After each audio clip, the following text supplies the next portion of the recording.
ಇನ್ನು ಇತ್ತೀಚೆಗಷ್ಟೇ ಬೆಂಗಳೂರಿನಲ್ಲಿ ರೌಡಿ ಶೀಟರ್ ಹೈದರ್ ಅಲಿ ಕೊಲೆಯಾಗಿತ್ತಲ್ಲ, ಈ ವಿಚಾರಕ್ಕೆ ಸಂಬಂಧಪಟ್ಟಂತೆ ಈಗ ಪೊಲೀಸರು ಒಂದಷ್ಟು ಕಠಿಣ ಕ್ರಮಗಳನ್ನು ತೆಗೆದುಕೊಳ್ಳೋದಕ್ಕೆ ಮುಂದಾಗ್ತಾ ಇದ್ದಾರೆ.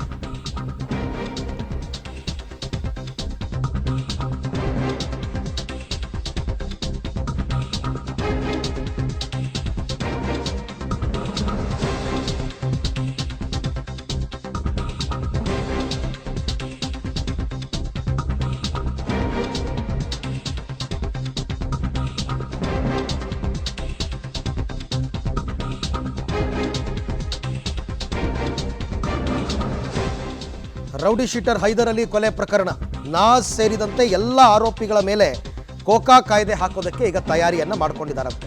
ಅಂದರೆ ಆರೋಪಿಗಳ ಕಸ್ಟಡಿ ಏನಿದೆ, ಆ ಕಸ್ಟಡಿ ಅವಧಿ ಮುಗಿದ ಬಳಿಕ ಕೋಕಾ ಕಾಯ್ದೆಯನ್ನು ಜಾರಿ ಮಾಡ್ತಾರೆ. ಕೋಕಾ ಕಾಯ್ದೆ ಜಾರಿ ಆದರೆ ವರ್ಷದವರೆಗೆ ಬೇಲ್ ಸಿಗಲ್ಲ, ಜೈಲಲ್ಲೇ ಕೊಳಿಬೇಕಾಗುತ್ತೆ. ಆಮೇಲೆ ಇದನ್ನು ಲೋವರ್ ಕೋರ್ಟಲ್ಲೂ ಪ್ರಶ್ನೆ ಮಾಡೋ ಹಾಗಿಲ್ಲ, ಹೈಕೋರ್ಟ್ನಲ್ಲೇ ಪ್ರಶ್ನೆ ಮಾಡಬೇಕಾಗುತ್ತೆ ಹಂತಕರು ಜಾಮೀನು ತಗೊಳ್ಳೋದಕ್ಕೆ.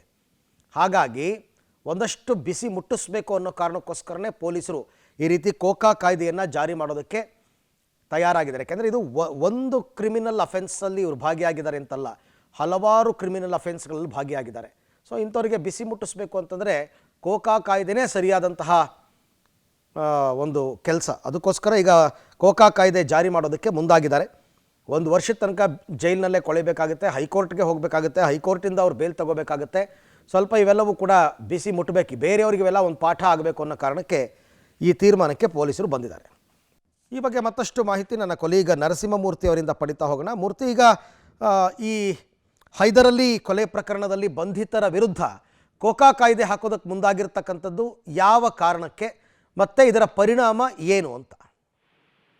ಅರವಿಂದ್, ಕಳೆದ ವಾರ ಅಶೋಕ್ ನಗರ ಪೊಲೀಸ್ ಠಾಣಾ ವ್ಯಾಪ್ತಿಯಲ್ಲಿ ಕಾಂಗ್ರೆಸ್ ಮುಖಂಡ ಕಮ್ ರೌಡಿ ಶೀಟರ್ ಹೈದರ್ ಅಲಿಯ ಬರ್ಬರ ಹತ್ಯೆಯಾಗಿತ್ತು. ನಾಜ್ ಸೇರಿದಂತೆ ರಿಜ್ವಾನ್, ರಿಹಾನ್, ದರ್ಶನ್, ಮತೀನ್ ಈ ಗ್ಯಾಂಗ್ ಏನಿದೆ ಇದು ತುಂಬಾ ಬರ್ಬರವಾಗಿ ಕೊಲೆ ಮಾಡುವ ಕೆಲಸವನ್ನ ಮಾಡಿದ್ರು. ಪ್ರಕರಣವನ್ನ ಗಂಭೀರವಾಗಿ ಪರಿಗಣಿಸಿದಂತಹ ಪೊಲೀಸರು ಆರೋಪಿಗಳನ್ನ ಹೆಡೆಮುರಿ ಕಟ್ಟಿದ್ದಾರೆ. ಅದರಲ್ಲಿ ಪ್ರಮುಖವಾದಂತಹ ಒಬ್ಬ ಆರೋಪಿ ಏನಿದ್ದಾನೆ ರಿಜ್ವಾನ್, ಈತ ಈ ಹಿಂದೆ ಕೂಡ ಕೊಲೆ ಪ್ರಕರಣದಲ್ಲಿ ಇದೇ ಅಶೋಕ್ ನಗರ ಠಾಣೆ ಪೊಲೀಸರು ಆತನನ್ನ ಬಂಧನವನ್ನ ಮಾಡಿದ್ರು. ಅದ್ರ ಜೊತೆಗೆ ಆತ ಶಿವಮೊಗ್ಗದಿಂದ ಗಡೀಪಾರಾಗಿದ್ದಂತಹ ವ್ಯಕ್ತಿ. ಇವರೆಲ್ಲರೂ ಕೂಡ ಈ ಒಂದು ಹತ್ಯೆಯನ್ನ ಮಾಡೋದಕ್ಕೂ ಮೊದಲು ಹೊಸೂರಿನಲ್ಲಿ ಇವರಿಗೆ ಮನೆಯನ್ನ ಮಾಡಿ ಇರಿಸಲಾಗಿತ್ತು ಅನ್ನೋ ಮಾಹಿತಿಗಳು ಕೂಡ ಇದೆ. ಹೀಗಾಗಿ ಹೊಸೂರಿನಿಂದ ಪ್ರತಿದಿನ ಬಂದು ವಾಚ್ ಮಾಡುವ ಕೆಲಸವನ್ನ ಮಾಡ್ತಿದ್ರು. ಯಾವತ್ತು ಹೈದರ್ ಅಲಿ ಒಂಟಿಯಾಗಿ ಸಿಗ್ತಾನೆ ಅಂತೇಳಿ ಇದೀಗ ಈ ಎಲ್ಲಾ ಆರೋಪಿಗಳ ಮೇಲೆ ಕೋಕಾ ಕಾಯ್ದೆಯನ್ನ ಪ್ರಯೋಗವನ್ನ ಮಾಡೋದಕ್ಕೆ ಪೊಲೀಸ್ ಇಲಾಖೆ ಮುಂದಾಗಿದೆ. ಕೋಕಾ ಕಾಯ್ದೆಯನ್ನ ಹಾಕಿದಂತಹ ಸಂದರ್ಭದಲ್ಲಿ ಸಾಮಾನ್ಯವಾಗಿ ವರ್ಷದವರೆಗೆ ಬೇಲ್ ಸಿಗೋದಿಲ್ಲ, ಮತ್ತೆ ಲೋಯರ್ ಕೋರ್ಟ್ ನಲ್ಲಿ ಇವರು ಬೇಲ್ಗಾಗಿ ಅರ್ಜಿಯನ್ನ ಸಲ್ಲಿಕೆ ಮಾಡೋದಕ್ಕೆ ಬರೋದಿಲ್ಲ. ಹೈಕೋರ್ಟ್ ನಲ್ಲಿ ಜಾಮೀನಿಗಾಗಿ ಅರ್ಜಿಯನ್ನ ಹಾಕಿಕೊಳ್ಬೇಕು.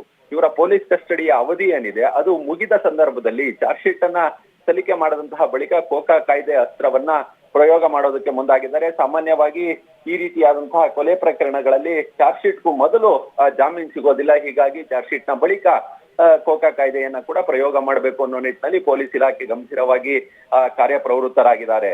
ಅರವಿಂದ್, ಓಕೆ, ಥ್ಯಾಂಕ್ ಯು ಮೂರ್ತಿ, ತಮ್ಮ ಎಲ್ಲ ಮಾಹಿತಿಗಾಗಿ ಧನ್ಯವಾದ.